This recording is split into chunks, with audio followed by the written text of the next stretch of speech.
This is the Chad and Jesse Poker Show. Ladies and gentlemen, welcome to episode 9 of the Chad and Jesse Poker Show from the 2023 World Series of Poker. I don't know, have a little hitch when I say that. I've done so many of these, the 15th WSOP that I've done. I'm feeling a lot better than the last show, Jesse, which I'm excited about. And I'm excited about our guest that you lined up. That's right. That's right. It is our 9th episode, and we've just been crushing it with guests, man. I've been so happy with it. It's been pretty good. And it just keeps getting better somehow. Today we have, Brad Owen, unfortunately, is not the biggest poker vlogger on YouTube, guys. It's Masato Yokosawa, and we've got him in the booth. Worldwide. Worldwide Yokosawa. Worldwide's in the booth with us today, Chad. I can't wait. It's going to be great. His vlogs are amazing. And we've got some huge topics to talk about, Jesse. Some on Calling the Clock segment. One big one we're going to get to right now. And that was this unexpected video from Ali Imsirovic, accused cheater, addressing the allegations pretty much a year after they first surfaced. This kind of came out of nowhere, was pretty shocking to not only myself, but a lot of poker fans. And it really lit up the poker world. What was your take on all this?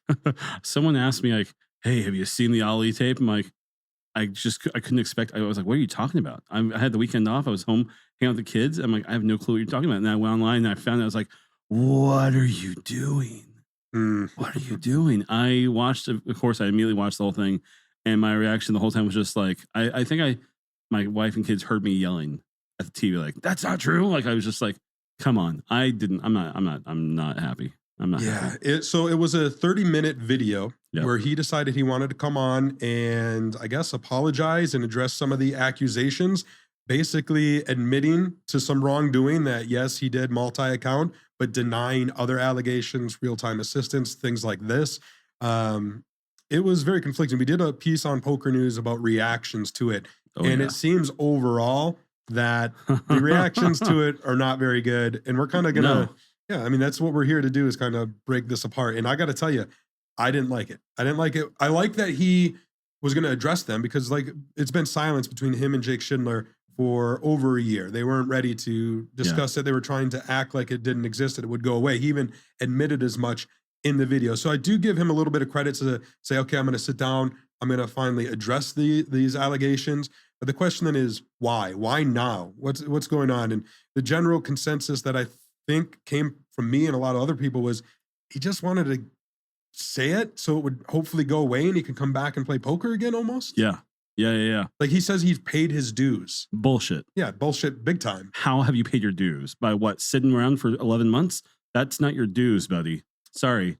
And especially after this video when he describes his multi-accounting stuff. I mean, I say describes. I've read some tweets since that people are making assumptions that he may have had up to 6 accounts in like some 5K sit and go type of thing. Like I don't know what exactly was going on, but it's just like we don't know the details. All you've told us is that yes, I did multi-account because others were doing it. Okay, well now are you going to like give back what from those? He even says he names people who were playing right?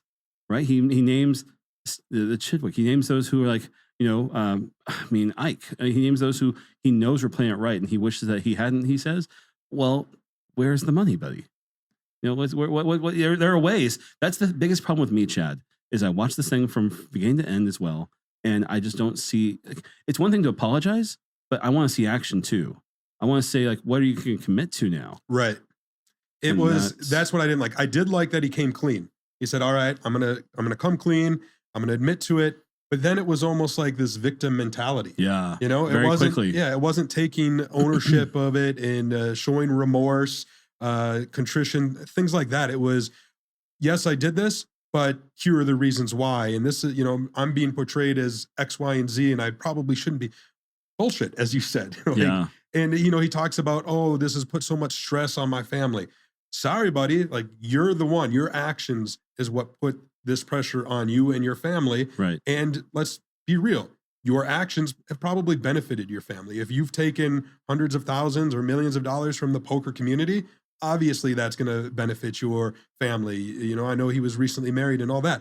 And so there was hardly any remorse, if any. And I think that came through. And I just hated the whole, we've got this little setup, right? We cultivated this behind us. All those GPI awards behind them. Yeah. Like, come on, man. I mean, yeah. So we What, didn't he win like 3 or 4? I think 4 of them. 2021? Yeah. Yeah, 4. And or 2022 version, yeah. To have them displayed in the background of the video was just a kick in the balls to the poker world, I think. Yes, absolutely. And I don't know. I was glad to see, Will Jaffe was one guy. He had a tough conversation about the video, and he laid it out there, pretty hardcore, just saying that, to kind of reiterate what we just said, like, yeah, this has been hard on your family. Sorry, bro. Like, you're the one who brought this on. And there's one thing you can never get back, and that's your reputation in the poker world. And that's true. Yeah. You once, and now he's a self-admitted. He admitted to the cheating. Maybe not all the accusations, but a big one, which was multi-accounting. Not only did he admit to it, he admitted doing it on 2 different occasions, right?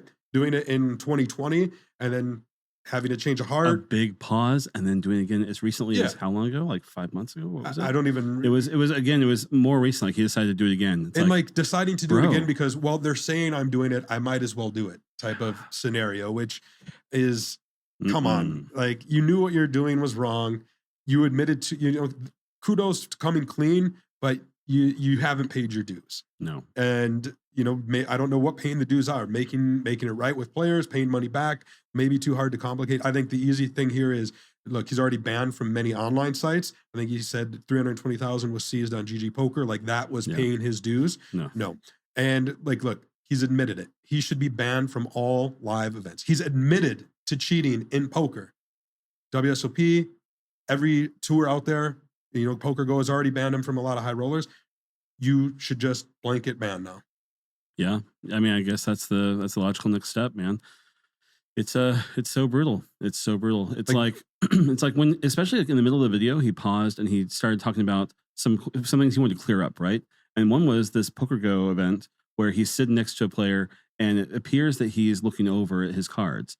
And then he goes on to like explain why he wasn't doing that. To like, maybe in his head, he was rebuilding his reputation. Like, look, I wouldn't do that. In fact, multiple times in almost every event I play, when I see someone show me their cards accidentally, I tell them I didn't this time because that's not what I was doing. And then I go on to tell you how I was multi-accounting again. It's like, dude, no, Ali, no. Nah, man. And then in this whole spiel, him sitting down, his monologue in front of a camera for 30 minutes, saying things like, it's literally impossible for me to build an RTA where I just have all these post-flop spots ran for the hundreds of thousands of unique situations that could even come up, saying that it's literally impossible. Well, you got Matt Berkey and those on the OnlyFriends saying that's total bullshit. Like, you could actually do that. And to me, it was one of those things where, okay, you're coming clean, great, but why not do this in a setting where it's not just you speaking to the camera, telling your one side of the story and being able to spout whatever? Where's the pushback on it? Whether it's come on our show, talk to PokerNews, talk to me, go to Doug Polk, Joey Ingram, any of these guys, go on OnlyFriends. Let them ask the tough questions instead of just you sitting in front of a camera trying to, give your side of the story or play the victim and not get any pushback, not have any people asking questions. I didn't like that aspect. Kudos to, Bryn Kenny. A lot of people hated him and what he went through, but he at least sat down and faced the fire, if you will, with Sarah Herring. And then I think, did he go talk to Joey as well? Like, he actually, talk to Joey, right. So he was actually willing to sit down and be asked the tough questions and face the fire. And not control the narrative. Because this video, it was his story as he scripted, as he wrote it out, how he would describe it. While he went into some detail, he definitely needs a Doug Polk or a Joey or someone like that to really push him. Yeah, he's got to sit down and answer some questions instead of just, like I said, the monologue. If he wants to come in back into the poker world, and it seems like that's what he wants. That seems like that's why he's doing it, right? It's gotta be why. Because he wants to get back in there. But the thing is, like, the biggest thing again for me is I want to know what your action is now. You've taken the blame, quote unquote, but I need to see, like, here's what I'll never do again. Here's how. And I mean, even the fact that he took a pause and came back to it just tells you enough, I think, to say, like you said, places should really consider what they can do based on this, what he just admitted to. And, in his video, he said, essentially, others were doing it, so I'm doing it too. And then kind of veiled threat at the end of his video, right? Like, hey, those in glass houses, shouldn't throw stones, but I'm not going to name names. But just so you know, like, I know you guys are out there too. if you're going to come clean, come clean. Let us know who the other bad actors are in the poker world so that they can't continue to do these things. I mean, yeah, he made some lightly veiled accusations of people that we know about, the things that we know about have happened in the last 10 years. I mean, it's just, but that doesn't change what you've done, Ali. That does not change what you've done and what you've just admitted to. And it doesn't make you a sudden hero if you're willing to pull people out too, because you're not saying what you're going to stop doing. And that's why I know is not only what you're going to stop doing, but what you're going to do to try to make the community right. Okay. Like, why don't you talk to Jason Kuhn about what you did and how to prevent others from doing this? Maybe there's something like that where you can take your experience and turn it into a positive. That would be redemptive. That'd be a redemptive story because we all make mistakes, Chad. Everyone has the ability to flip a coin and go left or right. Okay. And if you do go left, it doesn't mean that you are a left-sided person forever. You could easily decide today to stop making bad decisions and go a different path. But that means you have to not just talk about what you've done, but talk about how you're going to change and how you're going to take your experiences and make things better. Poker is someplace where we have to trust each other. We have to just believe, right, that you're not bluffing me when you tell me that you're not going to cheat. And you need to step up and make a decision on how to show us that you're not bluffing us if we're ever going to accept you back. I think that's a big if. I mean, you can just walk away, leave the game. You don't have to be here. Others in the past have done it. Jeffrey Pollack, Annie Duke, Howard Leder, for the most part. We haven't seen him around for a long time. Russ Hamilton, all these people who are labeled or have a negative connotation in the poker world, at least have the respect right now to be staying away and moving on. Look, Ali is clearly a smart guy, young guy. Sure, if he went to a different industry, a different world, and applied himself, hopefully with moral and ethics, that he would succeed there. No doubt. Absolutely. I don't know why he feels compelled to come to poker. Maybe it's you're back to poker, try to get back into poker. Maybe it's the only thing he knows. But it's clear that he's, really not welcome. There's a poll on Poker News. What did you make of his video? Good on him for coming clean, 8%. He didn't seem remorseful, 14%. He should be banned from live events, 58%. And show me the results, 20%. So overwhelming feeling there amongst the poker community that he should just be banned from live events. Now, there are times, Chad, when everyone cheated, right? We don't know all the stories about the 70s and 80s, but there was a time where in order to be profitable at poker, you had to cheat because everyone at the table was. And we've heard some stories from people like there's a book that is going to be released as an audiobook that Daniel Negreanu is narrating about a legend who helped to build casino security. But this is a different time. And this really... Yeah, and cheating has always been in the fabric of poker, and it always will be. Whenever money is involved, even outside of poker, whenever money's involved, there will always be those out there who are trying to get it by nefarious means. Always. Yeah. And the consequence, though, especially in poker, is sure, if you're going to cheat, it's going to happen. People are doing it. They always have. They always will. But the consequence is if you get caught, then you're done. You're ostracized. It should be more. I wish they could be punished by law and things like that. But as we know, that's murky waters as well. And I think that's why poker is rife with cheating at times, is because people know that the consequences aren't going to be jail time or for the most part. There could be some few exceptions. But for the most part, it's just you get ostracized from the community. And so to come now making this video, which seems, very little remorse, too much victim, playing the victim card, and just trying to come back into the poker community in just such a way, there's no humility in it to me. It was, hey guys, look, I've paid my dues. Come on, let me back in. Come on, guys. My family's been, I lost the money. I've paid my dues. No, I don't think so. Yeah. Well, I have nothing else to say about Ali. So I'm ready to move on when you are, Chad. Yeah.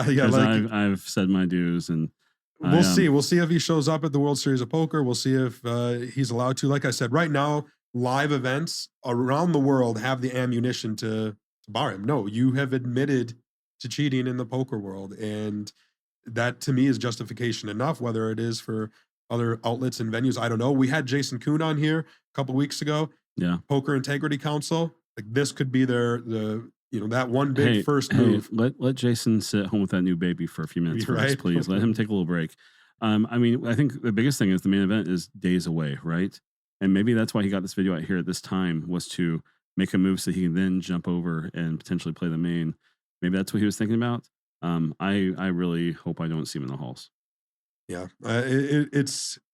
we'll see. I do hope that if he wants to continue down this path, where in his mind maybe a path of redemption, then you, like we said, you got to go talk to Doug Polk, talk to Joey, come talk to us. Let somebody ask some hard questions, face the firing squad if you will. But until you do that, like, it's not going to be welcome back with open arms or anything like that. So that's right. Okay, well, let's take a brief break and let's give a thanks to one of our sponsors, Global Poker. They're crushing. I'm so excited. Their summer series just kicked off, running June 26th through June 26th through July 9th. 630 million gold coins guaranteed. When it comes to sweeps, 1.2 million sweeps coins guaranteed in total prizes. It's going to be a lot of fun. I love their trophies. I'm a big supporter, obviously. Tonight, I'm going to the Global Poker Party with you. Can't wait. It's a lot of fun. And you got to check it out.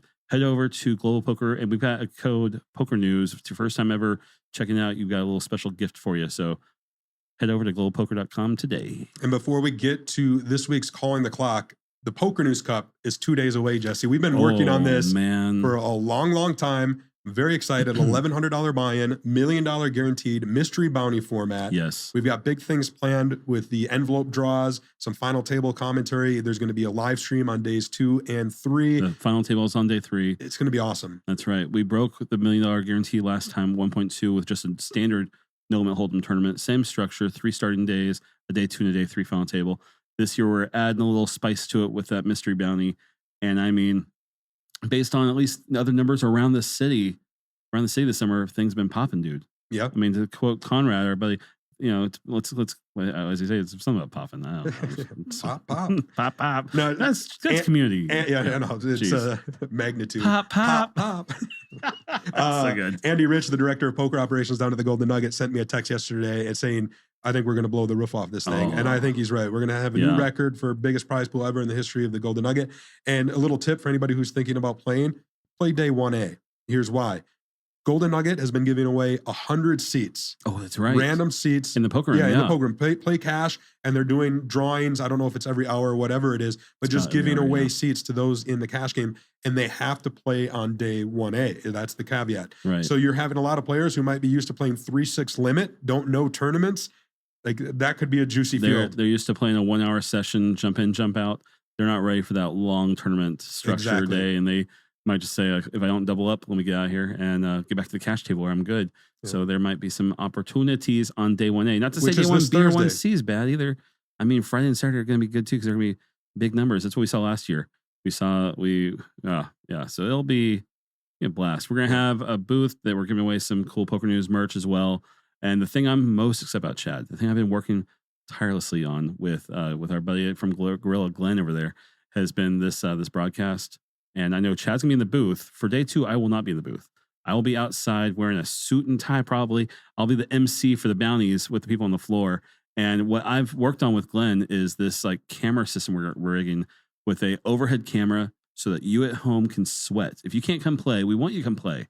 But if you're across the country and you're like, well, I want you to still tune in and watch on day 2, because we're going to have an overhead camera for every bounty plus a camera on their face. So you can see those tears when they don't pull that big bounty. You can see that sadness when they see the 0, like, 1,000, not 100,000 like I was hoping. It's just a baby prize. I love bounties. I love the videos, the clips and stuff, Chad. But the problem I always have is that we don't sweat. Right. Maybe we'll be able to pick some of the best and share them on this show in future episodes. Yeah. It'd be great. Yeah, for sure. All right, check that out. Is the Poker News Cup, June 29th through July 3rd down at the Golden Nugget. We'll be there. It's going to be fun. Jesse, it's time for this week's Calling the Clock, and we've got 8 great topics on the board this week. I'm very excited to get to them. So let's just put 2 minutes on the clock and get started with the WSOP proposal that happened. A literal proposal. Let's put a ring on it type of situation. You don't see that too often. That's right, man. It was, what event was it, Chad? It was the 10K PLO Championship, event 50. And I mean, it was just another tournament. Just, there's lots of these all summer long. If you don't know, there's tournaments popping off every day. Some days, 11 tournaments running. And this one was a little special because as soon as Garza. Yeah, Lou Garza, AP Garza. Longtime crusher. He's been around for a long time. He's got that look. I'm looking at his winner's photo right now. Bad Bunny. I don't know if you know who Bad Bunny is, but looks just like him. You may not think I'm a big musical. I know who Bad Bunny is. Okay.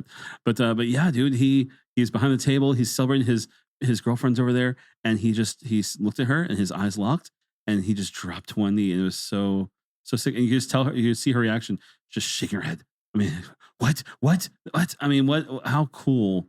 And all the pictures, it's just so. Yeah, you just win a bracelet, $1.3 million, even before the winner's photo. This is almost immediately after his big win. He gets down on one knee. That's a great moment. You win a bracelet. For him, she gets a ring. Like, it's just a great moment. And this is the sort of stuff you love to see when somebody wins a bracelet. It's a life-changing moment. Yeah. Some people I've been around. I've been hundreds of them over the years. Some people are just, oh, great. Can we get this over with so I can go play in the next tournament? Yeah. I love these moments where somebody really embraces it and it's a life-changing moment and we get to share in it. AP Garza, Lou Garza here. Amazing. I'm glad she said yes. I hope they live happily ever after. Poker is all about the stories, man, about the characters, right? And what Lou Garza just did was he just made himself someone that we will remember, because we don't see this very often. I mean, I've never seen it. I've seen some stories happen, but that was the first time I've ever seen a proposal after a bracelet win, and I loved it, dude. It was so fun. Yeah, so. Congratulations to both of them, and go get another bracelet. That's right. Oh, Chad, this story I wasn't ready for this one. This was one that kind of fell into my lap and happenstance. So right now there are online bracelets going on in both Michigan and Pennsylvania. And Nevada and New Jersey. Right, but we're live reporting those. We're not in Michigan and Pennsylvania. So about once a week I go through and I do a little recap for these. And there was a winner in Michigan, and great. And I decided, you know what, let me Google this. I'd see if there's a photo of him out there, because we don't have access to that sort of stuff, right? Yeah, we just the name. Well, unfortunately, I found a news story about the winner of this particular bracelet. His name was Rudy Gavelden, and basically he was arrested last year for, I think, an intent to commit murder against his wife. A very brutal domestic assault situation, and he is awaiting trial. He's out on bond and wins a WSOP gold bracelet in between, and feels wrong. Yeah, I don't think poker is great. And for the most part, if you don't do anything bad in poker, then, in the casino space itself, it doesn't matter what your history is off the felt. Yeah, of course. Right. And anybody who puts up the buy-in, and we've seen that throughout the years, there's been murders, Oh, I can tell you stories. Yeah, there's a bunch out there. You just don't usually see them winning like this in such a scenario where he's still awaiting the charges and trial. And I won't go into too many details, but it was a pretty brutal situation. Yeah. And I mean, and some people ask me, do we get tipped off on the story? And no, we were just trying to, again, tell a story. We usually bracelet winners are heroes. We want to tell that story. And this is not a heroic story. This is it's one I mean, it's crazy. It's definitely crazy. But yeah, I mean, both good guys and bad guys win poker tournaments. And this was one instance, and we'll just have to wait and see how this plays out when the trial comes. Negreanu wants to make some changes to the Poker Hall of Fame, Chad, and I support what he is. He's cooking up, man. He's cooking. He's in the kitchen. He's got some great ideas. Yeah, I love Negreanu's opinion on the Poker Hall of Fame changes, but differ in his vision voting criteria a little bit and over the years. And because the media used to get a vote, right? We don't anymore, so it's not such an issue. But he's a very purist when it comes. He doesn't think that you should take into consideration like a Chris Moneymaker, right? As a player, he's a player, but he's also done so much for the game. Mm-hmm. The two he doesn't think should combine, because it's either player or builder, right? Yeah. Very separate, and a lot of us have the kind of more of a blend. That's neither here nor there. But what he's saying in terms of change, and I agree with him, he says 2 people should get in every year, and then every third year... 2 players. Or 2 players, every year. And then every third year, you add in somebody from the builder category. Yeah. And I think that's a great way to go about it, honestly. Yeah, I mean, it might not be the perfect solution, but it's definitely... better than what it is. It's definitely for... I mean, we say better than what it is, right? The Poker Hall of Fame is something we're very lucky to have. Okay, we're lucky that there are people who do care about the history and that they preserve that, because this started way before us with other people who had other intentions. Who knows? But I mean, at this point, we have inherited it as the poker community, and at this point, people have made decisions to just put 1 person per year. Hey, at least it's not dormant. At least it's not completely canceled. At least it's not lost. We still have it, and so I think these changes that Daniel suggests is a great way, of course, to just help empty the bench of people waiting. Right, there are people who have made it, who have just had great resumes, who are definitely do it, but we can't get them all in while they're alive. If with this situation, We've got to make some changes if we're going to be able to celebrate people when they have an ability to experience it as well. We did a poll. Do you agree with Negreanu? 81% agree with him. Only 1% said disagree, keep it the same. 10% said disagree, but changes are needed. There you go. Billy Baxter, dude. How sick was this? It was awesome. How sick was this? Poker Hall of Famer. Oh, man. Legendary player. You don't see him hardly off, maybe 1 or 2 events a year. Yeah. And then comes to the 2023 World Series of Poker and makes a run in the seniors event. I mean, this massive field. I don't even know how many entries it got. It was record breaking, over 8,000. Yeah. And he goes and he's at the final table and makes it all the way to heads up play.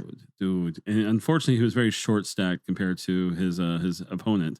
But it was so cool. I mean, Billy Baxter is a legend in the history books of poker. And what he's probably most familiar with most people is that he staked Stu Unger during his main event run in the 90s when he won. When he came, the comeback kid, right? When he came back and won his third bracelet, his main event bracelet. I mean, it would have been his first bracelet in 21 years. It would have been bracelet number 8, which is incredible. Yeah. And you say best known, like he is known for that certainly, but all poker players, whether you know it or not, owe Billy Baxter a huge debt of gratitude because he is the player who went to battle against the United States government. And it was Billy Baxter versus the U.S. in terms of the taxes, right? They went after him in terms of taxing his poker winnings as if they were the same as winning them in a lottery or on a slot machine. And he went in and proved in a court of law that no, it should be treated as a profession. And so there are write-offs. You can write off the travel. You can write off the buy-ins and things like that. He did that. He put up the money, went and fought, and we all owe him a great debt of gratitude for that. Absolutely. Yeah, Billy unfortunately did finish in second place, taking home $473,212. He lost career score though. Oh, I mean, come on, I know. Come on, dude. I mean, that's what I want to hear. That's what I want to hear. Lonnie Hallett was the winner from Canada, taking home $765K. But come on, Billy, let's get that next bracelet. Let's come on back. Let's bring it back. Yeah, that would be great. It's great to see him. All right, Phil Hellmuth makes a deep run in the 10K horse. I mean, listen. I mean, we talk about these guys all the time. I love seeing Hellmuth make a deep run. There's just something magical about seeing Hellmuth make those final 2 tables. And that's what happened in the 10K horse championship. Unfortunately, he did not make the final table. But again, that's I get you. It's exciting when he's there, but it's like he's knocking on the door and nobody's answering. Like we need a Phil Hellmuth at the final table. Here he finishes in 11th place for almost $30,000. I want to see him be in a position to go for number 17, right? So here in this case, yes, he came close. He was near the final table, but he didn't have a ton of chips or anything. I want to see him make a final table, have some chips, and actually be like, okay, is this going to happen? Because I'm telling you, I've been there for his last 6 bracelet wins. There's hardly a feeling at the World Series of Poker more exciting than when Hellmuth is at a final table with the chance to win it. We just seen it. I think it was last year. He made it heads up for number 17 and didn't end up getting there, but you still get that excitement. Can he actually do it? We've seen it. Same thing, like Billy Baxter, like, ooh, this is something special at brewing. Yeah. But come on, you got to get there, Phil. You got to get there. And I still think that he and Negreanu have a good shot at taking home at least 1 bracelet this summer. I mean, there's still plenty of bracelet events to go, and Hellmuth is definitely dialed in. It's just, it's poker, Chad. We can't win every freaking hand we get, and so hopefully we do see Hellmuth make that run. Yeah, I mean, he's putting in the volume. He seems to be in good spirits. His dressing room or his restroom, whatever you want to call it, not bathroom restroom, his steam room, as Negreanu would call it, is right next to us. He's having fun, right? We talked about it in the last show where he dressed up with Jungle Man in the tag team event. Yeah. So he's in good spirits, it seems. But we're halfway through the WSOP. He's been knocking out the door. Like I said, somebody's just got to open it up, or he's got to open it up and go in. Let's make a run at number 17. Ryan, go Feltafish to Eriquezzo. Eriquezzo, thank you. Ryan Eriquezzo multitasks his way to his 3rd WSP bracelet. Boom. Love this. What do you mean by multitask? So multitasks his way because he's in the Salute to Warriors and he bags the 2nd biggest stack for day 2. Love to see that. Or was he a chip leader? Did he bag the chip lead? Gotta go back and find it. It doesn't matter. It's neither here nor there. Anyways, he did that while winning his 3rd bracelet. Online, WSOP.com, yes. It was event number 10, the $400 No Limit Hold'em Ultra Deep Stack. It had like 2,900 runners, something crazy. Huge field. And I know Ryan Eriquezzo it was the WSOP Circuit National Championship at one time. Then the Global Casino Championship at Morph. He won that twice for his first 2 bracelets. Now he gets to add that with an online bracelet. He's an East Coast grinder, been around for a long time, very solid player, and it was really cool to see him do this. Like, can you imagine you're crushing live and you're on your tablet or your computer and you're crushing there too? That's just, it's not fair. Like, you have to spread the run good to everybody else. I mean, it's just how wild. I mean, yeah, our picture we're using in this Calling the Clock bit shows him with his phone and his massive chip stack in the event too, and how crazy. I mean, yeah, I want some run good. I'll take one or the other. I prefer live, but I'll take an online bracelet too. I mean, please. It is the one exception the WSOP makes about not being on your phone in between hands. Yeah. If you're playing on WSOP.com, okay, it's all right if you do that. Yeah, that's right. I don't know. It's pretty cool though to see him win his third, and I'm sure he's going to be putting himself in a position to win even more. He crushes, like I said, the WSOP circuit. He's one of those guys who has poker in his blood, and we see that here by multitasking, which some players do. A lot of players though aren't capable of doing such a thing. Jesse, you and I included, probably. I don't think I do good at that. I'm good at eating while playing poker, dude. Not at all. Okay, so time for the Player of the Year update. I mean, we changed the numbers, and Shaun Deeb is now at the very tip top.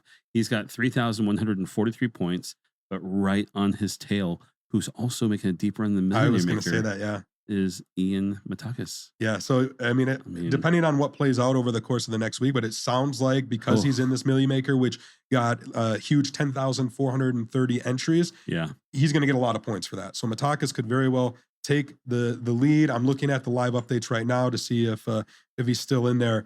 But this is a much more tight race than we expected. Matakis still in there. So we all thought Chad Evesledge was going to run away with it when he won 2 bracelets right off the top of the WSOP. Kidding. Yeah. And now he is sitting in 7th place. There's been 6 people to pass him. So you have Shaun Deeb with 3,143 points and Ian Matakis 3,008. Then there's a pretty big gap, about 500 points. Michael Rodriguez, Pires Santos, Chance Corneth there with 2,300, Josh Aryeh, 2,300 points. So right now, the top 2, Deeb and Matakis, pretty close. And it's interesting because Ian Matakis out of Minnesota, he is a no-limit player. He doesn't really play mixed games. So he's doing this by playing just no limit, both online and live, where you have Deeb who plays it all, but really known for his mixed games. Both have won a bracelet so far this summer. It's pretty tight and pretty exciting, honestly, to see a guy who just puts effort into no limit making a run at Player of the Year, because you usually don't see that. It's usually the mixed games guys. Yeah, I'm pretty sure I saw Shaun Deeb tweet that he wasn't really too concerned, because with Matakis' deeper in this, it kind of like pushes him away from a lot of other tournaments that he could be jumping into. It doesn't seem like he's playing. Yes, he can play online and live, but not sure he's going to be willing to spread amongst all the other live events. Like we've seen Deeb run back and forth and do multi. If he can just do what Eriquezzo does, multitask the live and online. Yeah, that's right. Yeah, just crush both. Mike Matusow, buddy, how sick were you? Did you? I know you've been sick for a while, Chad, but were you watching this? I was. It was event number 55, the 1,500 7-card stud high-low 8 or better. One of Mike's best games. So it's been 10 years since Mike won his latest bracelet, which was number 4. I was there. I think that was the 5,000 7-card stud high-low back at the Rio. In this event, 566 runners, and he gets heads up with Marcin H.O.R.S.E out of Poland, well-known poker player. Matusow has a chip deficit, but he's not going down without a fight. He has Phil Hellmuth on the rail, Steve Buckner, a.k.a. Cuz, a former guest here on the show. They're there supporting him, and he's pretty excited. But try as he might, that chip differential was just too much to overcome. Ended up finishing in second place, but it was still pretty exciting to see, like, all right, the mouth has still got it. Dude, I mean, he got so close to getting like near 50-50 chips, like where he was, I mean, he had a big deficit, but he climbed up and he just kept getting hit back down. And I was at home in bed updating poker news like crazy, dude. I was watching my buddy Will Butcher over in the Salute to Warriors, who's at the Fountain Table right now, but I was also going back and forth to Matusow. I wanted to see, and it was unfortunate he didn't make his 5th bracelet. I really wanted him to. A good silver lining is he's nominated for the Poker Hall of Fame, and this bolsters his case even further. Look, he's still got it. He's still going deep. He was knocking on the door for another bracelet. However, that same token, Brian Rast was Exactly. at this final table. Exactly. He finished in 7th place. So another deep run for him, who is largely, I think, considered the favorite for the Poker Hall of Fame this year after winning the PPC for the 3rd time. Yeah. But Matusow here is saying, hey, not so fast, because I do think Matusow has a lot of support in that Poker Hall of Fame race as well. So yeah, I did tell you last week that I know Mike Matusow was making the You Hall did. of Fame, and seeing this 2nd place was pretty sick for me. I loved it. yeah, I loved it was definitely bolsters his case, as I said. That's right. Okay, well, that's going to wrap our Calling the Clock segment. Chad, I think it's time for us to bring our guest. Let's I bring can't in, wait. Bring in worldwide Masato Yokosawa. It's time for us to bring in our very special guest. I met Masato Yokosawa 2 years ago during the late 2021 WSOP, and I became a big fan. I started watching his vlog. If you don't know, we all think Brad Owen is the biggest poker vlogger in the world, and that's not true. Masato has over almost 800,000 subs, and we are so excited to welcome Masato Yokosawa. Hello, guys. Hello. I'm so happy to be here. I'm Thank so you for happy you're here. inviting. Yeah. Absolutely. Masato, I learned a little bit of Japanese, Mhm. so I have a question for you. Okay. Masato-san, ポーカーめちゃくちゃうまいんだけど、どうしてブレスレットはまだですか? It was very, very good Yeah? Japanese. Yes. Yeah. Okay, we did it. So what I just said, we'll put some. Well, I'm sure. That was a needle. That was a Yeah, needle. it was needle. That was a needle. Like, yeah. I just told him, Masato, you're a very good poker player, but where's your bracelet? That's the needle you just gave him, and unfortunately, he doesn't have one yet. But we'll talk about that more. Very happy you're here, my friend. Very Thank you happy. very Very much, happy. yeah. So, Masato, the first question I want to ask you Mhm. is, for Chad and I in America, we look at people like Chris Moneymaker, Yeah. Fossil Man, Mhm. Joseph Hashem, and also even the movie Rounders as things that have really helped poker to progress and build. You're from Japan, and I'm sure Moneymaker wasn't the biggest poker thing for you guys. What got you into poker? Okay. Like, I think now everybody just watch my channel to start playing poker, I guess. But Yeah. for me, it was like, I think 10 years ago. Like, I and the 3 of my friends got together at friend's house to play poker, and 3 of them knew how to play poker, so they taught me how to play. And it was the first time to play, and somehow, like, after 30 minutes of instruction, I was confident.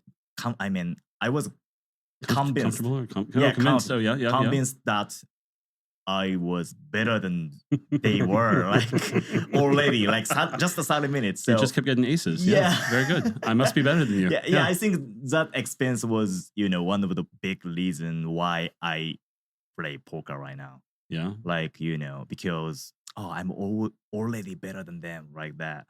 So you good. know what I mean? Like, So good. yeah. Yeah. So I think that's the big reason. Yeah. Yeah. I like it. So what got you interested in poker vlogging? I mean, you are crushing it. The numbers on your vlogs are unbelievable. Thank Yeah. you. And what got you interested in say, hey, I'm going to start vlogging and I'm going to really go for this? Yeah, I've been playing poker for like 10 years by Mhm. now, and I used to be just a professional poker player. I mean, I was playing poker for making money, only for money, like for 5 years. But after that, like, I was a little bit tired to playing poker for just for money, and I started to make contents on YouTube with my friend just for hobby, like just for hobby.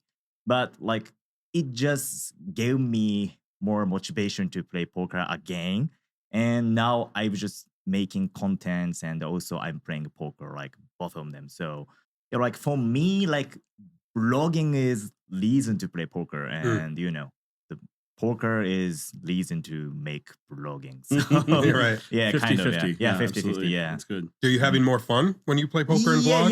Yeah. Like, used to be it was not so fun, but right now I'm so, Yeah. because, I don't play poker for making money, so I can play more high stakes, and I can play against the tougher player and like good player. So it is, and I need to practice more, and it doesn't matter if I win or lose, right? So Yeah. I'm really happy to play poker right now. Yeah. That's That's great cool. because I know for players, if you're only for the money, you have to find those weak games. Yes. Right? Yeah. But if you're about the entertainment, no, you have to find Doug Polk. You have to find Brad Owen. You have to find those big name players, Jungle Man. Yeah. And really make some great content. And that's, and I love that. That's what, I mean, that's, for me, that's what I love to watch. Yes. Kind of fun. And of course, I'm improved to play poker after I started my YouTube channel. That's very, interesting because now I don't play poker for making money, but I'm better than before. Right. So yeah. That's good. It's very good. Yeah. So I know you just released a vlog today. I saw. I didn't watch the whole thing yet, but I watched part of it. But you just hit number 199. Oh yeah. So you're one vlog away from number 200. Yeah. That's great. I want to know, are you going to celebrate? Are you, I mean, maybe we will be on your 200th vlog. Who knows? But do you have a big plan? Are you going to do something fun? So to be honest, yeah, I didn't realize it before this interview. So wow. Thank you for letting me know. I'm here to help. I'm glad. Yes, absolutely. Because actually, it's not common to celebrate like number of video in Japan, I guess. Yeah. So we always celebrate like number of subscribers and views, I guess. So yeah. Anyway, like we will hit the 800 subscribers soon. So we will do something, but I have no idea yet. 800,000 subscribers is massive. That's great. Yeah. So that'll be fun. Hopefully it comes at the same time. That'd be great. Just everything all together. Yeah, that's true. Yeah. Yeah. That'd be great. Jesse mentioned like Doug Polk, Andrew Nemi, Brad Owen, these guys who vlog in America, very popular. They get stopped in the hallways by fans. Yeah. Do you get stopped in the hallways by fans here at the World Series of Poker or around the world? Yes, like a lot. Especially like this season, like it's crazy. Like I feel like I'm like Mickey Mouse, like I'm Masato, take picture or something like that. I'm happy to do that, but like, especially like at the Bellagio because I've been playing at the Bellagio for like 10 years, so every dealers know me and every floorman players know me, so everybody just say hi to me and take picture and conversation or something like that, and I really love to do that. Like it helps me a lot. Yeah, like it's my motivation to play poker. So yeah, that's great. Yeah, absolutely. So I noticed on your YouTube channel that you have a nickname on your banner, and it's Masato. I don't know if you know this, Chad. Masato, or maybe it's Yokosawa. Oh, it's Worldwide Yokosawa. Right? Yeah, Worldwide. Yeah. So worldwide. Why? What's? It's a little bit shame to tell me. Explain myself. Please. I actually don't know why, because like the other poker player around me just call me like Worldwide Yokosawa. In Japanese, it is Sekai no Yokosawa in Japanese, which means like Worldwide Yokosawa. Yeah. I think it's only why I won WPT Jeju like when I was 21 years old, and which was my first ever real money poker tournament in my life, and I won the main event. Yes. Come on. So people, that's the dream right there, dude. That's the dream. So everybody say like, oh, you are like worldwide person. So like Worldwide Yokosawa or something like that. And also like 10 years ago, we had no like world known poker player from Japan. So I think they wanted to me like become a famous worldwide poker player, I guess. Absolutely. Yeah. I think that's why, That's good. That's good. I like it. Your first WSOP cash ever came back in 2014. Have you been coming to the World Series every year since then, or? Nah, actually, I think this is the 5th time in my life. But so, like, I had a period when I was not like, I had no motivation to play any tournament like for 4 years, I guess, because as I said before, like I was just playing poker for making money. Right. So like sometimes like tournament is too painful for me. Right. But now I really regret to, the time you missed. Yeah, right? Like because we have very few chance to play main event like in our life. If you play like poker for like 50 years, you only can play 50 times main event. Yeah, that's very true. So I really regret it right now. So, from now on, I'm going to play every single main event every year, I think. Right. That'd be great. That'd be great. So I went through your Hennen Mob scores, and I was very impressed. What are you? I think you're near 1 million US, yeah, right? more than 1 million. More, let's go. I actually hit the 1 million like last week, I guess. Oh, baby. Okay, that's why. I looked at last week. That's okay. That's great. I love it. So I noticed that you, of course, like you said, you've won a WPT main event. You've won at a Seminole Hard Rock, a bounty event. You've won an Asian Poker Tour event to a high roller. I mean, I think I remember watching one of your vlogs where you said you wanted to win a Triple Crown though. Yeah. What I mean, so for me, I guess my biggest question is, what would it mean to you to win a World Series of Poker bracelet? Okay. It is very important stuff for me, and also I also have a question for you. Like the Triple Crown is like the major in your country. I mean, in States, because Yeah. Oh yeah. Yeah. For I mean, we have it in different ways. Like, what's a Triple Crown that people try to win? Shout out. I mean, the here. Triple Crown, it used to be a World Series of Poker bracelet, a WPT title, and an EPT title. Yeah, Yeah. absolutely. Right. Yeah, I have a like strong admiration for the the title of Right. Triple Crown. Absolutely. And yeah. I've won WPT, only WPT. So I Mhm. have to win EPT and WSOP bracelets. So Yeah. I really want to win the WSOP bracelet this time. That would be very good. Absolutely. We'd love to see it, Absolutely. yeah. No kidding. Yeah. Now, you mentioned you have such respect for the Triple Crown. Mhm. Do you have the love and respect for like poker history? And if so, are there any poker legends that you either have gotten the chance to play with or would love to play with? I really respect Daniel Negreanu because he's just like legend, as you know. Right. Like Yeah. he has been like a front poker player. I mean, in front poker player like for long time. Mhm. Like before I started playing poker, and he's still like in front of the poker, players, and also he's also entertainer. Like he's also entertaining the people, and he's also always like make exciting poker industry, and which is very respectful Yeah. for me. And I think it's rare the person, I mean, who has like both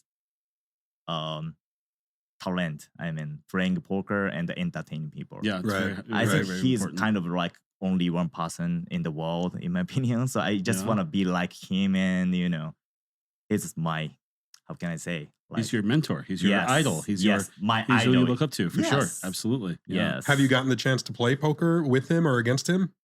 I think not yet. I have played with him like right next table or like nearby him, but not same table, I Right. guess. So And Daniel knows Masato. He knows, like, I know I've seen Daniel appear on his vlog and Masato walk by and Daniel. yeah. So they know each other, which is great too. Yeah. That's beautiful. I mean, that's great too. Yeah. Yeah. I just want to play with him like near future. Yeah, that'd be Yeah. good. So I guess before we go into the next question, I want to ask more about Daniel. I know that you have admiration for Daniel. Mhm. Do other Japanese poker players know him as well, or do you just know because of your time playing that you got to know about Daniel? I think he is the second known player in Japan. Oh, really? Yes.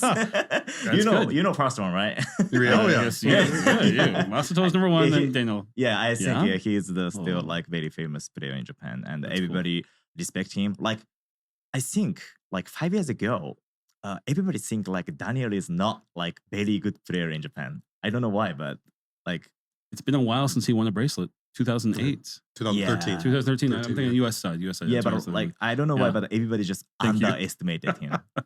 Yeah. Yeah. But right now, like everybody just respect him, and he's a very good player, also a very good like influencer and entertainer personality. So yeah, I think so. Yeah. Yeah, there you go. Okay, so let's say Masato, that you had to make a decision. Mhm. Okay, play poker or make vlogs. Mhm. If that's you, and you can't do both. Okay, Okay. which would you choose? Okay. It's very difficult question, but Yes. literally, if you took poker from me, like I think just there's nothing left for me, I guess. Yeah. So just poker is almost everything for me, I guess. So That's good. I would choose playing poker, I Poker. guess. Yeah. absolutely. Because that is how much I believe in myself, that I have a talent for like playing poker. hmm So I just want to keep playing until I die. Yeah. Like, Yeah. 50 years, 60 years or something like that. Like, yeah, I will just keep playing forever. Good. I mean, Good. I love that, man. And that's what I love seeing, like players like Doyle, who played Yeah. up until he was 89. He still played every week. Yeah, I mean, and I it's just- forgot to mention about Doyle. Like, I also respect Doyle Bronson a lot. Of course, Yes, yeah. of course. Yeah. I mean, I think everybody just respects Torbjorn. Right. Yeah, absolutely. Mhm. Absolutely. Of all the years that you've been playing poker, whether it's before you were vlogging, Mhm. during while you're vlogging, do you have a favorite experience that comes to mind, or maybe somebody that you did get to play against, something a good memory that stands out? Yeah, like playing streaming game is like Mm. amazing for me. Like I love like in these days, like I play a lot of streaming game, like especially like playing with I played with Jungle Man, Oh yeah. Doug Polk, Phil Hellmuth, like very known player, and it was so exciting. Like stakes was also like high, like Mhm. 51 and 1-2, and even if game is very tough, like it's very exciting to play a streaming game. Like also, the future table is awesome, especially like if I run deep tournament like EPT main Yeah. or WSOP, it's gonna be very very fun for me. Like, and I also like I have yet played the WSOP future table, I mean streaming table yet, so I really want to play it like in this series. I hope. Yeah. Like That'd be awesome. Yeah. You mentioned Phil Hellmuth. I got to ask. Mhm. We already asked. Is Negreanu respected in Japan? How is Phil Hellmuth Oh, perceived? yeah. I mean, I think 50-50. Like he's kind of a heel, right? Like Yeah. like dark hero. Yeah. So I think people know him, and like also like most of the people like him, I guess. Okay. Do they like his costumes? Yes. Yeah. Okay. Because he's very silly with costumes, right? I mean, that's Yeah. a big part of his personality. Mhm. I want to jump ahead in our questions and ask you. Sure. I watched, like I said, Masato. What happened for me in 2021? I took a photo of a table, and you were at the table, but I was really taking a picture of someone else. Mhm. I posted it on the Poker News Twitter, Okay. and the comments were all about you. And I was like, who? Who is this Okay. guy? And so that's what made me like try to figure out who you were, and that led me to your vlog. And my jaw just dropped. I'm like, Okay. what in the world? Your vlog is so fun. Uh-huh. That's Your awesome. vlogs are so cool, man. Thank you. I mean, I know nothing against the American vloggers, but holy shit, Okay. your stuff is just. I mean, it's just my eyes were popping. It was just so like exciting and entertaining. And so I want to know, were you inspired by someone? How did you how did you become so artistic and entertaining with your style of vlog? What happened? Okay, Yeah. so first of all, like I have a partner, Okay. like whose name is Hiroki, and I've started my YouTube channel with him, not only myself. So Okay. he's kind of like professional entertainer. Like he's very familiar with YouTube and any other social media stuff, and Mhm. he's creator, so he can Oh, make cool. he can make a video and he can edit it, and he he always has plan to make contents. Mhm. So like I'm just only talented poker player. I mean, it's just too much saying, but like yeah, I can say like I'm talented to play poker, but Yeah, for sure. I cannot make contents Oh, because okay. Yeah. I'm not like creator in my opinion. Like Yeah. I'm improved like last 5 Mhm. years, but like used to be just a poker player, not like creator. Yeah. So the secret is our channel is made by 2 person, one poker player and one creator. I think it's a very important part of my channel For sure. because in my opinion, most of poker contents are made by poker player and made for poker player. I mean only for poker player. Yeah. But our channel is not like our content is more widely accepted entertainment contents, right? Yeah. So I think that's why. Yeah. I think it compares best to like Doug Polk and Thomas, right? Yeah. Mhm. Thomas Yeah. Keeley and Doug, who work so well together, make amazing content. Yeah. But it feels like Thomas is the artist when it Mhm. comes to the edits and the content like that, and Doug is the talent. He's the oh man, that's really Yeah, I cool. I agree like with that. you, It's a smart way to do it for sure. Now, I've been all over the world for poker news, but one place I've never went is Japan because there's not casinos Yeah. and there's not a lot of poker to be had, maybe a little bit.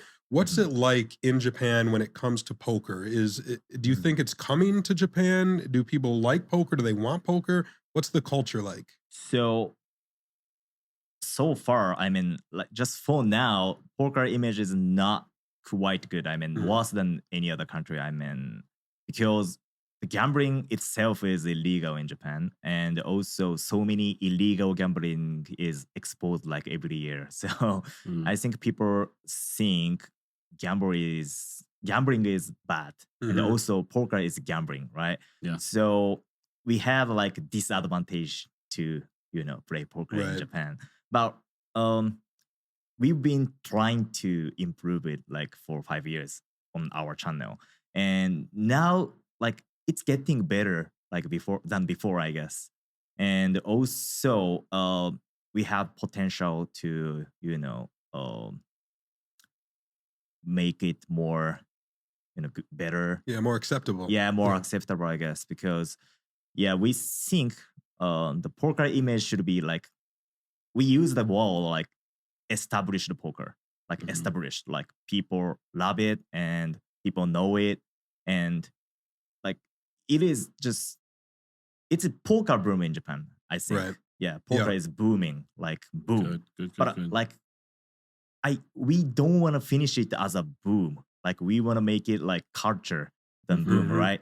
So we have to make it more clean or sporty as like WSOP, Mm-hmm. right? WSOP is not like, I think WSOP has no image of like gambling or bad stuff, I guess. So we should make it more sporty and clean as like WSOP, I Sure. guess. Yeah.